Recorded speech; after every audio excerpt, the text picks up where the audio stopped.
そして僕らきっと繋いだ手を決して離さないで明日へかける Let's sing loudly We are the one for the future. Yo, you guys, this is Blacklist to the Abyss, and you're watching my late review for Naruto chapter 692. But this should be a good review because there's a lot in this chapter to analyze, a lot of dialogue that actually has pretty big implications for how the series is going to go from here. All right. The very first, one of the first few lines in the chapter is actually really important. Hashirama, before he disappears, he says that he hopes that Naruto and Sasuke have a different ending to their story. Okay. He hopes that they have a different ending to their story. We're referring to himself and Madara. All right. Where the two of them ended up fighting for, like, it turns out to be what turns out to be a century, pretty much. You know, they just fight and fight and fight. They start off as friends, but then they fight, then they both end up dead because of it. All right. So, if you recall, Naruto said in the Five Kage Summit when he confronted Sasuke that he acknowledged the fact that Sasuke could not be talked to anymore, and that the two of them were going to have to fight if Sasuke did decide to go through with what he said he was going to do, which is attack the leaf. And that if the two of them fought, both of them would end up dead because of it. However, Hashirama here is saying that hopefully they have a different ending to their story, therefore both of them probably aren't going to... Well, we know both of them aren't going to die because the last movie for Naruto shows Naruto in it. And that happens in the future, so if Naruto's alive in the future, he obviously didn't die now. So, yeah. So in reality, the biggest question here is Sasuke and whether or not he's going to die. But speaking of people dying or not dying, Killer B, apparently this dude's alive, or at least the Eight Tails think so, because Gyuki just goes and says, I'm going to go to where B is. You know, so because all the tail beasts just start talking and stuff, and they were going to go off in their own direction and everything like that. And Gyuki just says, yeah, I'm going to go find Killer B. And then Kurama actually agreed to get resealed inside of Naruto, because since Naruto has a little bit of each of their chakra, he can essentially be a conference call for them, and they can just talk to each other through him, or he's like a walkie-talkie or something like that now. Whatever. I highly doubt that that's going to be relevant. But you never know. Well, can they communicate in their current predicament now? Like, if they can, then maybe they can actually give Naruto advice for how to win or something like that. Like, I don't know. They should actually be able to. They should actually be able to. Because if you recall, oh no, never mind, I take that back. I was going to say that the tail beasts were sealed inside of the Ghetto Mazo when Obito was fighting Naruto, and during that time, that's what the tail beast appeared inside of Naruto and gave him their names. However, the only tailed beast at the time who was actually still sealed inside of the Ghetto Mazo was Shukaku, and Shukaku did not appear inside of Naruto in order to give him his name. Shukaku was the only one missing because he was actually still sealed inside the Ghetto Mazo, and all the other ones were actually out at the time. They were bound by the chains of the Six Paths, but they weren't actually sealed at the time, which is why they were able to appear inside of Naruto. So now that the tail beasts are sealed, because I'll get to that when I get to it, but now that they are sealed, they actually can't communicate through Naruto, except for like. Well, then again, they do.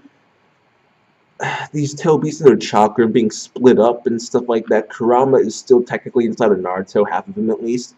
But since Naruto does have a bit of each of the tail beasts' chakra inside of him, does that mean that he can still talk to them?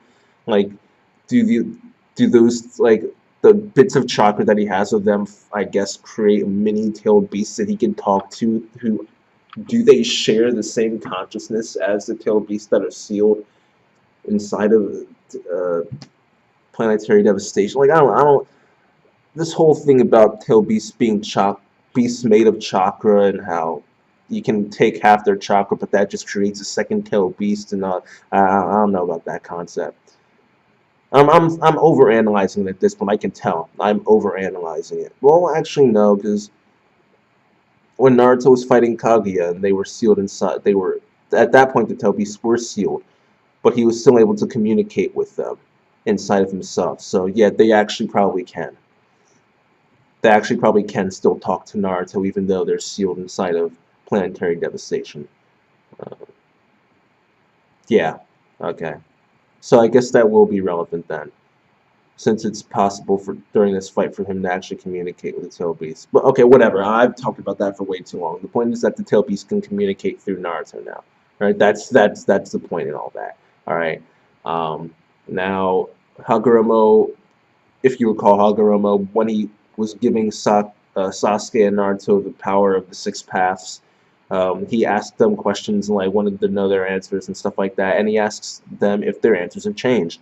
And Naruto starts to talk about how he's glad that Kushina was the way she was because after seeing Kaguya, he's just glad his mother wasn't like that, and he feels as though Kaguya did not have a heart. Okay, Kaguya did not have a heart, and if she doesn't have a heart, that means she can't be talking to Jutsu. All right, and Madara also wasn't talking to Jutsu. Okay, Madara wasn't talking to Jutsu, it didn't work on him. Talking to Jutsu didn't work on Kaguya because she didn't have a heart. And like I said, Naruto has acknowledged that talking won't work on Sasuke anymore. Alright, so this could be building up to Naruto and Sasuke having a legitimate fight with a legitimate conclusion that does not end in talking to Jutsu. Alright. But anyway, Sasuke's answer.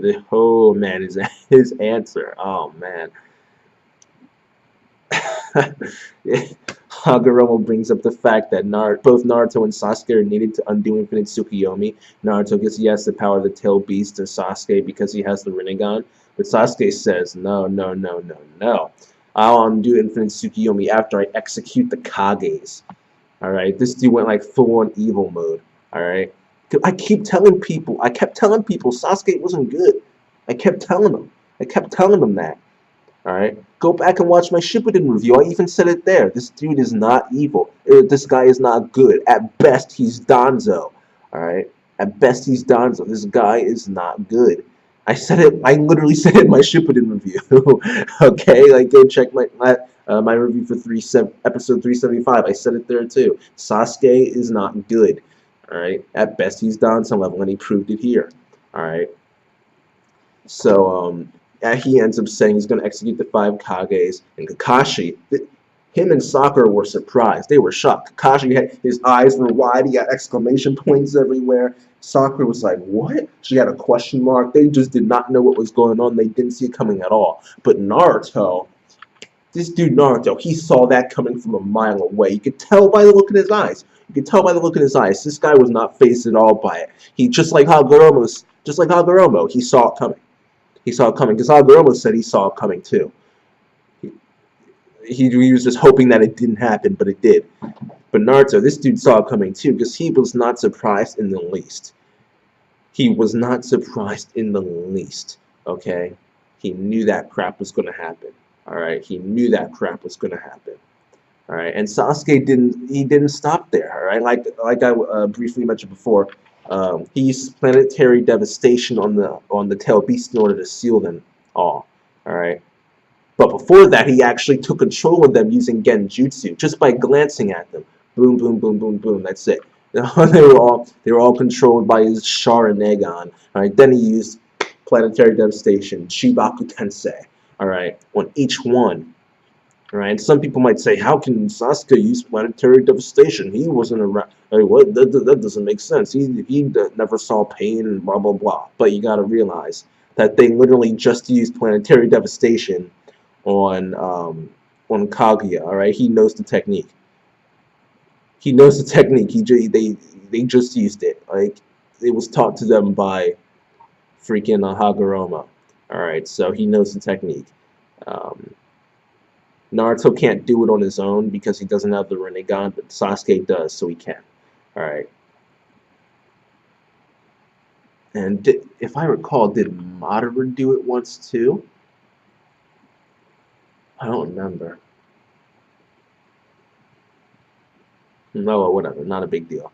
Um, but yeah, Sasuke uses Chibaka Tensei, Planetary Devastation, and steals them all. Alright? And then here's another line that is incredibly important, alright? And it comes from Naruto. Alright, he goes and he tells Hagoromo that he and Sasuke are not Ashura and Indra, and that they are not going to end up the same way as they did. Okay, so they're not going to end up the same way Ashura and Indra did. They're not going to end up the same way Hashirama and Madara did. So it's not going to be some kind of thing where there's eternal jealousy between them, and it's going to be this feud that continues on.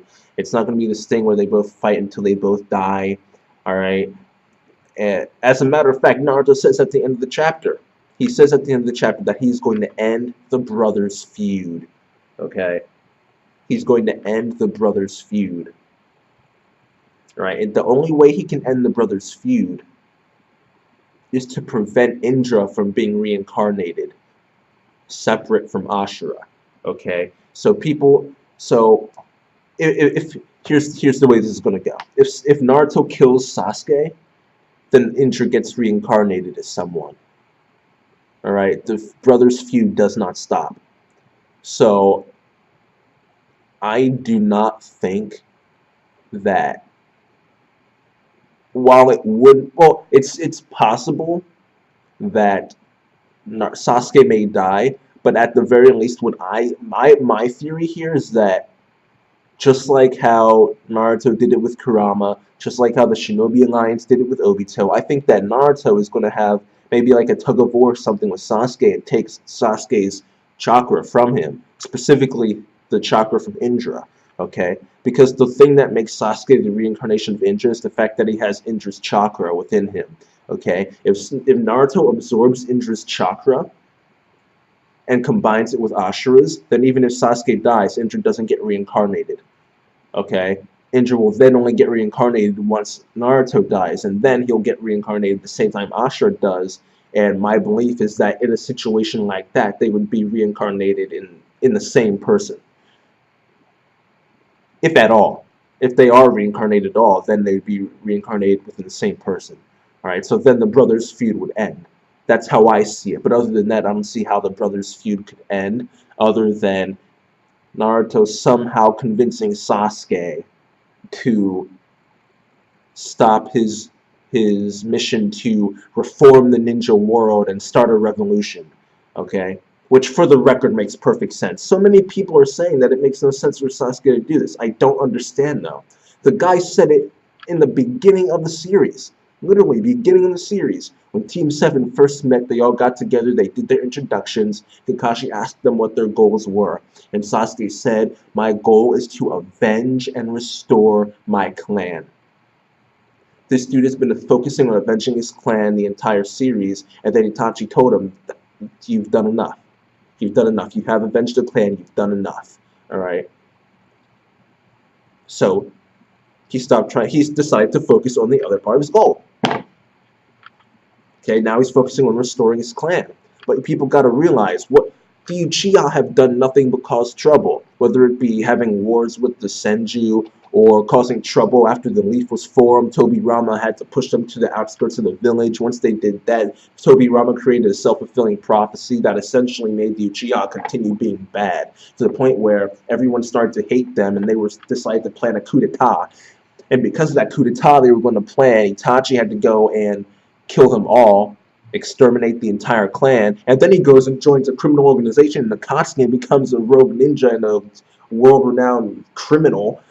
And then you've got Obito and Madara starting world wars and killing people and all this stuff, trapping people in genjutsu. Sasuke himself is a rogue ninja who joined the same group. So you cannot honestly expect, even if Sasuke saved the world, you cannot expect people to all of a sudden change their opinion of a clan that has done nothing but cause trouble to the world. Okay? There is no way that these people in the Naruto verse are going to sit there and allow an entire clan of Uchiha to be reborn. There's no way. There's no way. Tobirama didn't want that. Tobirama So wouldn't allow that to happen. Donzo wouldn't allow that to happen. And just like it's been said time and time again, beliefs get passed down from generation to generation to generation. It's been proven over and over and over. Jiraiya, Nagato, Naruto, Tobirama, Donzo, beliefs get passed down. Okay, Will of Fire. All right, just it's the Will of Fire gets passed down. People's beliefs get passed down. All it takes is one person from group to step up and say we cannot allow these people to be restored. Our master, our former master Donzo, did everything he could to make sure these people did not threaten the leaf, and we are not going to let his wishes be in vain. Now all of a sudden you've got all of Root, with the exception of Sai, coming up and deciding to prevent the Uchiha from being restored. Okay, like that's all it takes. That's all it takes. All right, and it's not going to take a lot to convince everybody else of that either. Okay, it's really not, because you'd be surprised at how fear can affect somebody's ability to think. Right? People, if negative things have a bigger impact on your mind than positive things. That is fact. That is psychological fact. I take psychology classes. I literally learned this. I've learned this for a couple years now. I've learned it. I learned it last year, and it's been brought up again. Literally, like this week. Literally this week, it's been brought up again. Okay, in some of my psych classes. Okay. Negative events impact people more than positive events. All right. Take, for instance, let's say you have an advertisement and you tell people you could lose $10. Okay. Losing $10 is going to have, if you, let me rephrase this. Let's say you want someone to buy a product and you say that if you buy this product, you won't lose $10 by buying the other product. That is going to have a bigger impact on them than if you were to say, if you buy our product, you gain $10 back for not buying that product. You save $10. Okay, that's not going to have as big of an effect as you are losing $10 by buying that product, because negative things have a bigger impact than positive things. Okay, losing something has a bigger impact on you than gaining that same exact thing. Okay, so negative things like the Uchiha and literally everything they have done since they have existed are not going to be overwritten because Sasuke saved the world. Okay, I know that sounds strange. Sasuke saved the world. How can they not? But you got to realize this dude came in. Did he look like a savior? No, he didn't. He was telling people as soon as he got there he didn't care about them. As soon as he got there, he was saying he didn't care about them. This dude tried to kill all of the tailed beasts. Like, they could easily try and twist and turn things and say that Sasuke was only doing this for himself. After all, if Infinite Tsukuyomi worked, he was getting trapped in that crap too. Okay? So they can easily just say he only did that because he needed to in order to continue living himself. You know, the enemy of my enemy is my friend, right? So there's nothing about, you can say all you want, Sasuke helped save the world, but that literally does not prove that he's good at all. Not at all. Okay? So, people are not going to trust Sasuke that easily. They're not going to sit there and allow an entire clan of troublemakers who have done nothing but harm the world. They're not going to let them be restored. Okay, the only way, and believe it or not, I'm finally getting to the point of me bringing up Sasuke's goal. All right. Now I forgot what I was going to say.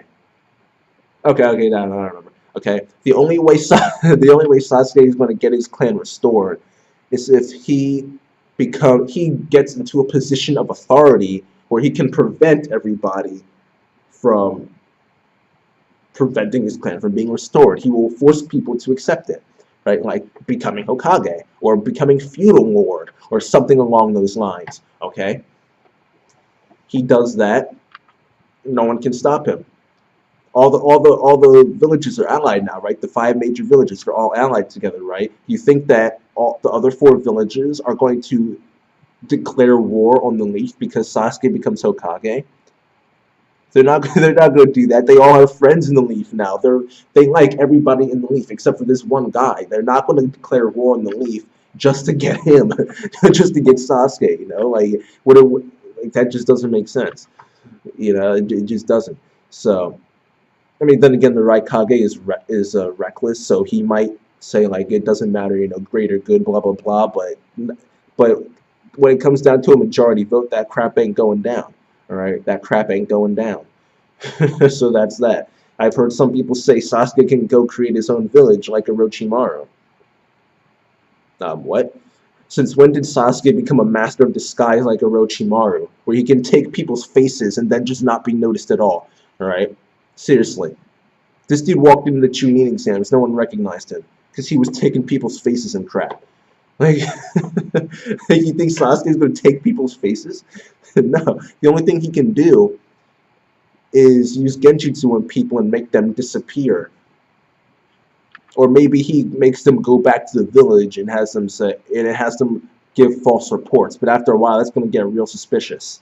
All right, that's just everybody in the entire village calling genjutsu now. That's just not going to work. You know, it's way too big of a stretch. It's just like the only way Sasuke can actually restore his clan, the best possible solution for him is to gain a position of authority.